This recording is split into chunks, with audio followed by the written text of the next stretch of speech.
सबको जय यीशु की प्रभु क्रिस्त में प्यारे भाइयों बहनों।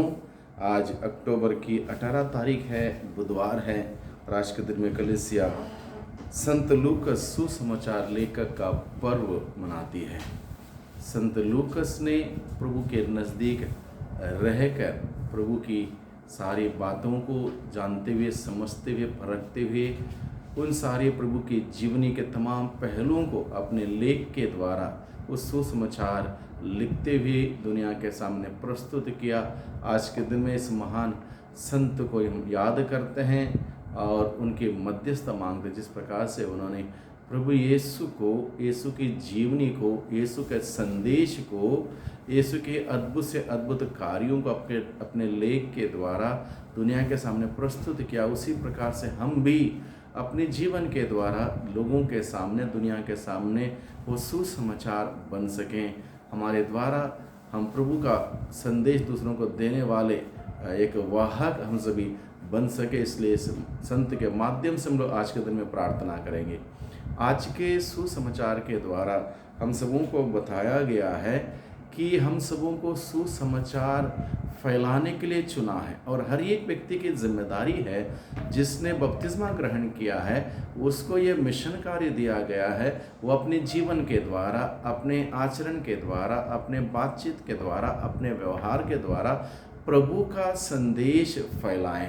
और प्रभु हम सबों के सामने एक चुनौती प्रस्तुत करता है। आज के सुसमाचार में हम सुनते हैं, प्रभु कहता है, मैं तुम्हें भेड़ियों के बीच भेड़ों की तरह बेचता हूँ। ये बहुत बड़ी एक चुनौती भरी बुलाहट है।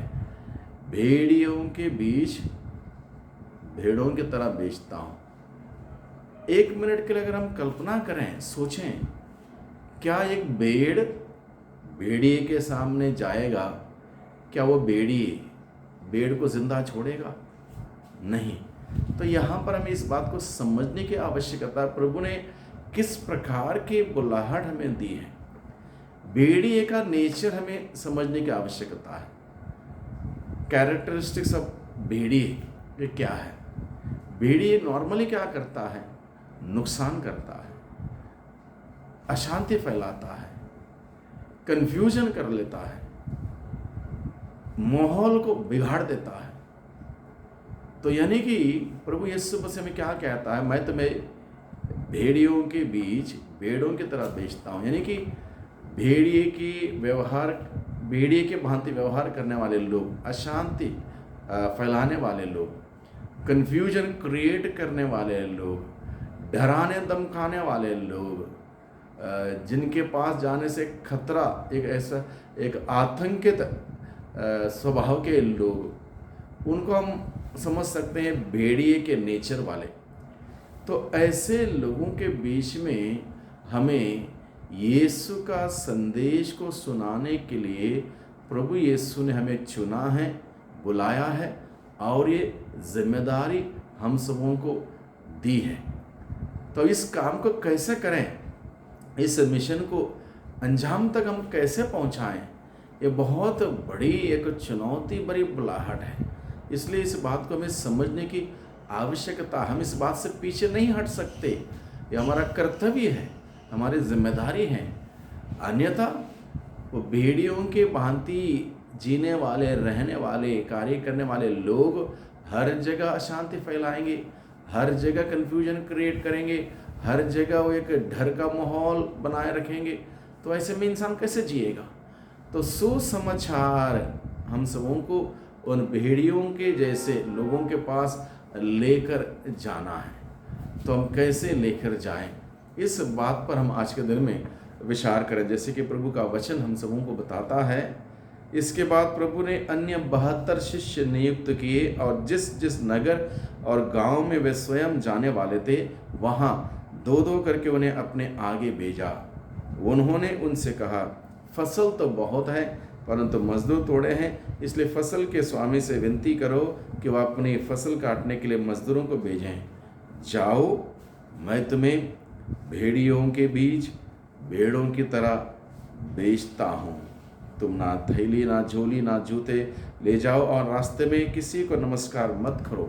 प्रभु ने अपने शिष्यों की इस बात की हिदायत दी कि आपका ध्यान कोई थैली, झोली, लाठी या और सुविधा भरी चीज़ों पर ना हो, बल्कि आपका ध्यान उस प्रभु पर हो, प्रभु के वचन पर हो, प्रभु पर भरोसा हो, प्रभु के वचन के सामर्थ्य पर भरोसा हो। इस प्रकार से प्रभु ने अपने शिष्यों को भेजा। तो आज के परिवेश में हम देखते हैं भेड़िए के भांति व्यवहार करने वाले लोग हर जगह मिलते हैं। आज के दिन में हम देखते हैं इज़राइल में, फिलिस्तीन में, दोनों के बीच में युद्ध चल रहा है। यानी कि उस जगह पर सुसमाचार की आवश्यकता है। हम देखते हैं हमारे देश में, मणिपुर में लोग भेड़िए के भांति दूसरों का फाड़ खा रहे हैं, मार रहे हैं, नुकसान पहुंचा रहे हैं, आतंकित कर रहे हैं, डरा रहे हैं, धमका रहे हैं। ऐसा व्यवहार, वहाँ पर प्रभु का सुसमाचार फैलाना है।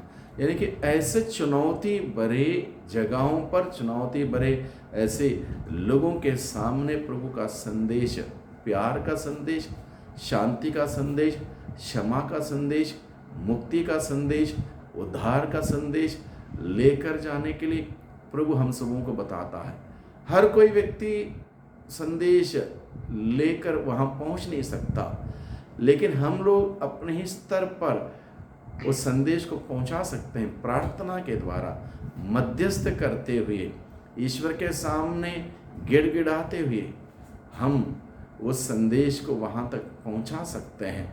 इसलिए प्रभु आज के दिन में हम सबों को जब बुलाता है, हम देखें मैं क्या कर सकता हूँ, मैं क्या कर सकता हूँ, मैं अपने जीवन के द्वारा प्रभु का संदेश कैसे मैं फैला सकता हूँ। इस बात पर हम लोग ध्यान दें, इस बात पर ध्यान दें, मेहनत करें, कार्य करें, प्रभु की प्रति अपना प्यार व्यक्त करने के लिए अपना योगदान दें। प्रभु का संदेश को फैलाने में, प्रभु का संदेश शांति का संदेश है, क्षमा का संदेश है, प्यार का संदेश है, मोहब्बत का संदेश है, और इसी चीज़ की ज़रूरत है, लेकिन लोग नहीं समझ पाए। इसलिए लोगों को बार बार यह संदेश देना बहुत ही ज़रूरी है। हम शुरुआत करें अपने व्यक्तिगत जीवन से, अपने पारिवारिक जीवन से, अपने आस पड़ोस के एक मोहल्ले से हम शुरुआत करें। धीरे धीरे प्रभु का संदेश फैलता जाएगा।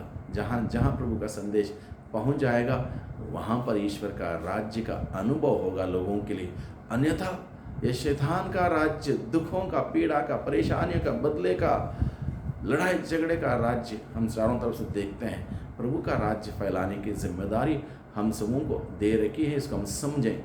दूसरी बात प्रभु कहता है, ना झोली, ना थैली, ना लाठी, ना जूते, ऐसा कुछ भी लेकर ना जाओ। यानी कि झोली कौन ले जाता है? झोली या थैली कुछ प्राप्त करने के उद्देश्य जो जाता है, वो थैली या झोली लेके जाता है कि जो भी मिले हम इसमें भर दें।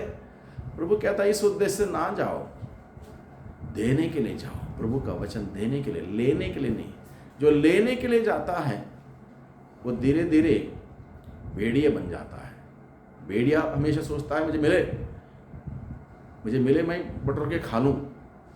भेड़िए का काम नहीं, भेड़ का काम। भेड़ विनम्र होकर, विनीत होकर अपने आप को अर्पित करता है। ऐसा काम करने के लिए प्रभु हमें बताता है। इसलिए प्रभु ने कहा किसी अन्य चीज़ों पर तुम्हारा ध्यान ना रहे, सुविधा पर ध्यान ना रहे, बल्कि प्रभु पर ध्यान रहे, प्रभु के वचन पर ध्यान रहे, प्रभु पर भरोसा, प्रभु के वचन पर भरोसा।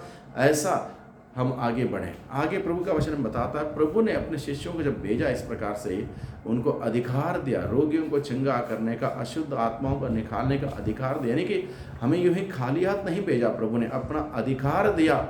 जो काम प्रभु यीशु मसीह स्वयं किया करते थे, अशुद्ध आत्माओं को निकालने का, लोगों को बंधनों से छुटकारा देने का, रोगियों को चंगा करने का, वो सारा अधिकार प्रभु ने हम सबों को दिया है। उसको क्लेम करें, उस अधिकार के साथ जाएं, और मेरा जीवन के द्वारा दूसरे किसी को भी आशीष मिलती है, बंधनों से छुटकारा मिलता है, बीमारी से स्वास्थ्य लाभ मिलता है, आज़ादी मिलती है, तो इसके मतलब मैंने प्रभु का कार्य किया। और ये कार्य करने के लिए प्रभु हमें आज के दिन में बुलाता है। भाइयों बहनों, इस बुलाहट को हम सभी समझें और इस बुलाहट को अपने जीवन में जीने का प्रयास करें, अपने क्षमता के अनुसार, योग्यता के अनुसार प्रभु से मदद मांगते हुए हम आगे बढ़ें। निश्चित रूप से ईश्वर का राज्य स्थापित होगा हमारे परिवारों में, हमारे आस पड़ोस में, हमारे गांव में, हमारे समाज में ईश्वर का राज्य की स्थापना ज़रूर होगी। जहाँ जहाँ ईश्वर का संदेश सुनाया जाएगा वहाँ पर प्रभु का राज्य स्थापित होगा। ये उम्मीद है, विश्वास है। इसलिए आइए हम आज के दिन में विशेष रूप से प्रार्थना करें। सर्वशक्तिमान पिता परमेश्वर, धन्यवाद देते हैं आज के दिन के लिए, आज के वचनों के लिए।